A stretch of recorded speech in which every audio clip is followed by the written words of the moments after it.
কুষ্টিয়ায় আওয়ামী লীগ নেতাকে ধরতে গিয়ে তার ছেলের বটির আঘাতে ইসরাফিল হোসেন নামের গোয়েন্দা পুলিশ উপপরিদর্শক আহত হয়েছেন। পরে ঘটনাস্থলে অতিরিক্ত পুলিশ গিয়ে আহত পুলিশ সদস্যকে উদ্ধার করে। হামলার সঙ্গে জড়িত ওই আওয়ামী লীগ নেতা ও তার ছেলেকে পরে আটক করা হয়েছে।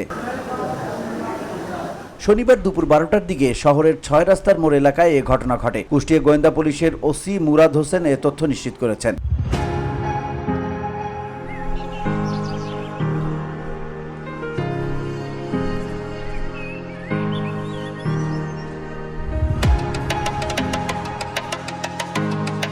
আটককৃতরা হলেন হারুনুর রশিদ ও তার ছেলে প্রণয়। হারুন কুষ্টিয়া শহর আওয়ামী লীগের সহসভাপতি বলে দলীয় সূত্রে জানা গেছে। আহত এসআইকে জেনারেল হাসপাতালে ভর্তি করা হয়েছে।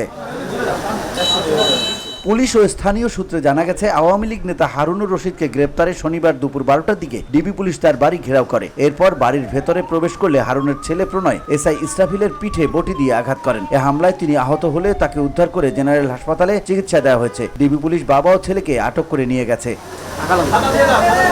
VOD Bangla news desk.